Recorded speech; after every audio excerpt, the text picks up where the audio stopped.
Hi guys, welcome to another video from Overbite Gaming, and today we're taking a look at Need for Speed Prostreet.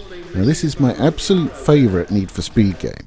It's the one I've played most, it's the one I love, it's the one I now own on multiple platforms. I will get on to that in a second. So, I played it initially on the PS3. The footage you're actually seeing is the PS2 version, and I'll go into why that is in a moment. But the differences that I've been able to sort of suss out is obviously graphically it's inferior, the lighting isn't as good, the models aren't as complex. I have remedied that to some degree with upscaling via emulation, so it looks a bit better than it would have done necessarily. The other differences are that I could really tell is there's no online, which it's a PS2 game, I wouldn't expect there to be really. The festival screens aren't animated, they're just still shots, and for some reason the controls are different. So the shoulder buttons would be your accelerate and decelerate on the PS3, but on here it's X and square, which I don't really like. I mean, the way it works is X and square, and the shoulder buttons do your gears, whereas on the previous version it was the shoulder buttons and the right stick did your gears. So I don't know, I mean, I'm pretty sure at the time it came out in November 2007, we had dual sticks on PS2, but whatever. Those are the main differences. Now, the reason I'm doing it on PS2 rather than a PS3, for instance, is I did try to. I thought, well, emulate it, it'd be nice and easy to capture with Shadowplay or whatever NVIDIA are calling it now. And, yeah, the emulator didn't like it. Was it RSPCS or something. It was one of the games that just didn't work properly, so I thought, okay, that's fine. I still have my PS3, I still have my copy of it, I will just play it on that. And yeah, I couldn't find my splitter, so don't know if you know or not, but PS3 has HDCP on all of the time. There's no menu option to disengage it, or there wasn't last I checked. So what you do is you get a splitter. And what the splitter does is obviously splits one HDMI input to two HDMI outputs. Lovely. And what it does in order to do that is most of the time, not all the time, most of the time the splitter will remove the HDCP on it. And then you can just plug the resulting output into your capture card and off you go. Couldn't find my splitter because it's, I don't want to say illegal, but it's kind of like a workaround. They don't really advertise whether it takes off the HDCP on the listings, so you're kind of like doing a bit of a crapshoot really when you buy them. If you're interested in more, I did do a video on how to remove the HDCP on PS3. It's on the channel somewhere. I'm not going to bother linking it. You can find it if you want it. So I couldn't capture off the console, so I was like, okay. Well, it came out on Windows, right? So I acquired a version of the Windows ISO. Yeah, that didn't want to go either on a modern system. I was just like, oh, Christ's sakes. So a bit of eBaying later, and I am the proud owner of a PS2 version, and this is what you see. But the PS2 version is pretty close. It doesn't feel quite as smooth, as the graphics are a little bit lesser, as you would expect. No online, which I don't care about, and you know the controls are different, and some of the festival screens aren't animated. But all the differences I could tell. Most of the gameplay seems to be exactly the same. Although getting my muscle memory to use the face buttons and the shoulders while doing drag races, it was a bit tricky. It took me a little while to get used to it, but I'm okay with it now. So that's why you're seeing PS2 footage after all that. Now let's actually talk about the fucking game. Now I know a lot of people don't like this one because Underground popularized Need for Speed again. Basically, it took it from this sort of iterative car racing game on the PlayStation 1 and I think early PlayStation 2 as well, because I remember playing Need for Speed 2. And it's got like the Isidera, I think it's called, which is a supercar basically built by an Italian family, hand built, and it looks like it's backwards for some reason. So I remember playing that, but like Underground really popularized it with like the introduction of like a good soundtrack and having the street racing thing that I can't remember if it was before or after Fast and the Furious, but whatever. Just that kind of thing, and it really sort of, and all the ability to sort of upgrade your cars and tune them and take them out into the streets and shit like that. It really sort of repopularized it, and I own both of those.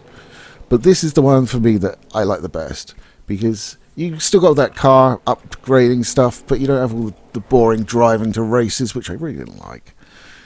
That kind of dragged Underground down for me. The soundtrack in this is pretty good, but it's not as good as the Underground soundtracks. Those were banging. I mean, Black Betty, whoa, by I think it was Ram Jam. Was it Ram Jam or Spider Bait? I can't remember. It's one of the two. But that was a really good cover. So yeah. In this though, so basically you play as Ryan Cooper, who is an aspiring sort of racer, and you go to all these festivals where you conduct races. So you have, I think it's four types of different race. So you have grip. Well, no, you have more than that because you have different types of grip racing, but we'll get into that. So you have grip races, which are just, you just win the race, get points, blah, blah, blah. Then you have like sector shootout, where you get the best time in those sectors to win. You have a lap one, where I think I've been playing it through on the PS2 version to get like at least a little way into the game. I have completed it on the PS3 like twice. So yeah, you do a lap one where the slowest is eliminated each lap, as far as I can tell. I mean, I haven't played that one on the PS2 yet, so I'm assuming it's in there because I seem to remember it being on the PS3. You also have time lap ones as well, as I recall. Then you do you have a quarter-mile and a half-mile drag race. Forget 10-second cars, pal. Dominic Toretto is a fucking... He's a noob compared to me. I can do it in under 7-second car for a quarter mile. And then I push it too far and it torque steers in the walls. But there you go. Yeah, and the first one, when I first played it through, I played through using the Charger, which is my drag car of choice, because I just love the Charger. Just such a lovely car.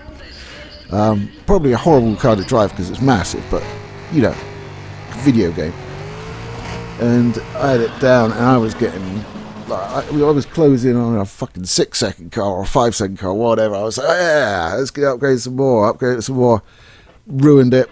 As soon as I hit the gas, it just torque steered fucking left, straight at the walls and shit. I had to like really lean hard on the fucking steering wheel to keep it straight. Oh, it was a nightmare. I never should have pushed it that far. So I'm a little bit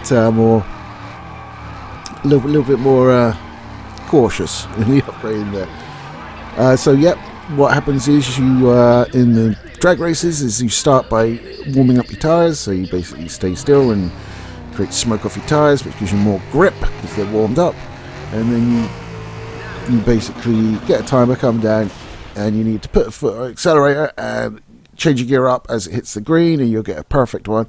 On the first one, if you've got a high power car, it's really tricky to get that first one perfect.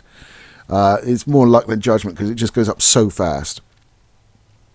But in subsequent gear shifts, they are quicker, and you can also use nitro to help sort of increase the RPMs to the next shift point more quickly.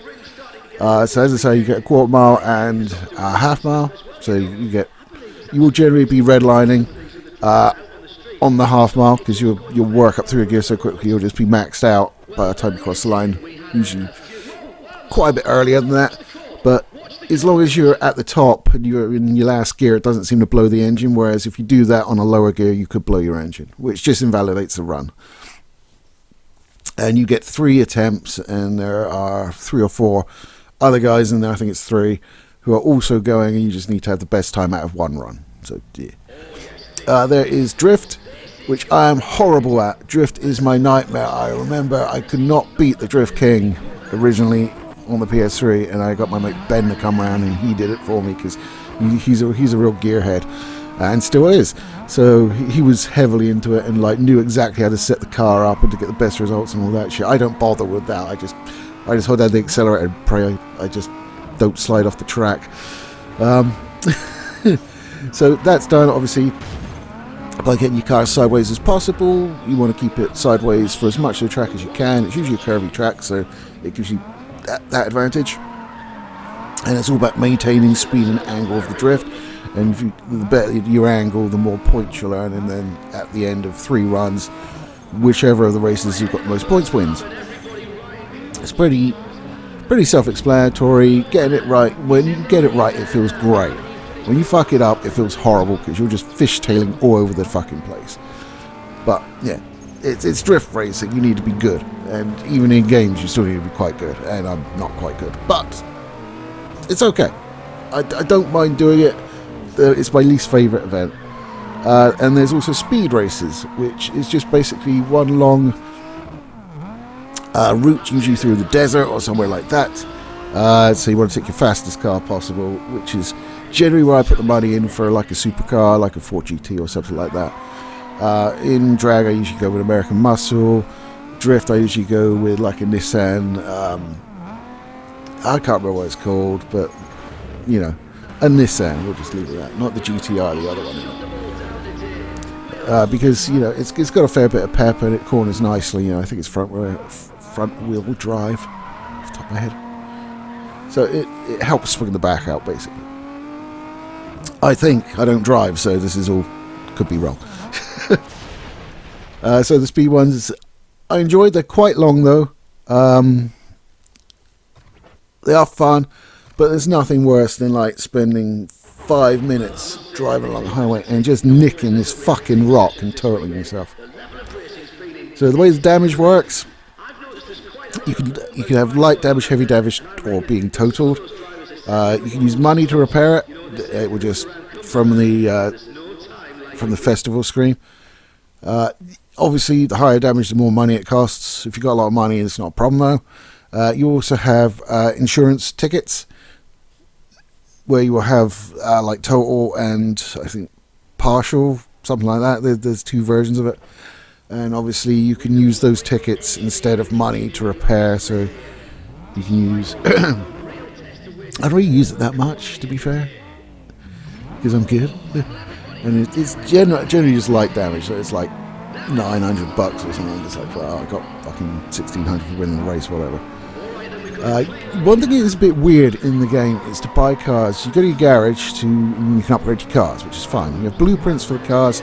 Some cars that you win in race events will have like a preset tuned blueprint, but there are 3 slots in each, so you can do 2 other ones if you'd rather tune it yourself, or just add parts to it which aren't there in the original blueprint. But in order to actually buy a car, you need to come out to what's kind of like a faux main menu. It's not like the main menu, but it's kind of like the career main menu. Weird. And go into cars from there, and you can go to a car lot and purchase cars, for example. Which just seems a bit weird that you can't do it for your garage. I don't know why, but it's a thing. So as you progress through events, you will eventually unlock specialist events, which are like one for each type of racing, basically.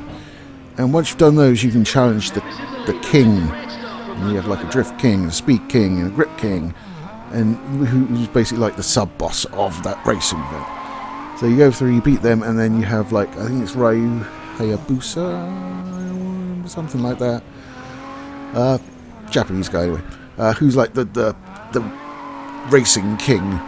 And he's the big bad, well, not the big bad in the game, because there ain't no big bad. He just, like, occasionally you'll get a cutscene where he mouths off at you. There's not a huge amount of story to this game, obviously. It's more about the racing. And then you'll take him on, and you beat him, you beat the game. And, you know, by the time you get up to the kings, your car's probably better than theirs. So, I didn't have too much trouble outside of the Drift King, and I think Rio, or sue me. The music itself is actually pretty damn good. It's not as good as Underground, as I said. There's not any tracks that I recognise. Apparently they've got Junkie XL, who I have no idea who that is because I'm old. Even back then I wasn't a spring chicken. I was perhaps just a young chicken, shall we say. And I haven't heard of any of the tracks before, but they work for the racing. They get you sort of jiggling up and down as you're cornering and shit, you know. They do what they're meant to do. All the car sounds are great. They were recorded off of the actual cars themselves, so the tyre sounds and engine noises and all that bollocks. So that's nice. It's nice that all your cars don't sound the same. It's like going from like a big old Charger to a Lotus Exige or whatever, you know. You want a difference in the way it sounds. You don't just want generic car noise. So it's good that they did that, and I'm you know, it's to be expected at this point, if I'm honest. It did release on, say, Windows, PS3, PS2. It was also on the 360, the Wii, the DS, and PlayStation Portable, although the handhelds did receive different versions. And it's just my favourite Need for Speed game. I don't know why. I mean, I finished Underground 1 and 2, and I finished this one, but I've not... I mean, the one that followed it was Undercover, which... It gets a tick because it's got Maggie Q in it, but outside of that, it's gone back to like the street thing and more about like cops and robbers kind of thing. And I'm just like, of course there is racing in it, but I just never really got into that one. I don't know why. That is another one I own multiple copies of. I have that on, I believe, PS3 and PC, just because Steam, and I was weak because. It was like £7. I was like, whatever. I'm terrible like that. My friends hate it because they're like, oh, I went to buy you this game on Steam, and you had it already, and I went to buy you this other game, you had it already. I was like, yeah, I have a problem. I'm sorry. And then they find one, they're like, yeah, I bought you one on Steam. And I'm like, dude, I had that on Game Pass. Which is what actually I'm going to have to do today. My buddy Jason actually bought me Kingdom Come Deliverance 2, which I haven't done a video on yet, so he was probably thinking, oh yeah, he's not done a video on that, he's probably not played it. I have played it though. I have played it on Game Pass, I think. Although I was certain I bought it on Steam, but I'm pretty sure it was on Game Pass now, because they wouldn't have let him buy it for me if it wasn't. But the reason I haven't done a video on it is because I'm shit at it, and like, I'm like 3 hours in, and you're supposed to fist fight this dude, and he just beats the brakes off me every time. I can't beat him. So I'm terrible at it, which is why you've not got a review, because it would be like, yeah, seems like it might be good. I don't really want to do that, you guys. Just out of interest, actually. Let's do it. Well, not live because I'm recording, but live while I'm recording. Oh, how exciting. Let's see how many items are actually on my Steam library. Just for... Yeah, I'm bragging purposes. Okay, you caught me, but let's do it anyway. Fuck it. Well, there should really be a better way to do it than this. Oh, here we go. Yeah, 1005 in my Steam library, and that's not including my hidden library. But yeah, I have a lot of games, and I don't play them. Okay, random selection. Go. It's Covain. How long have I played it? 45 minutes. There you go.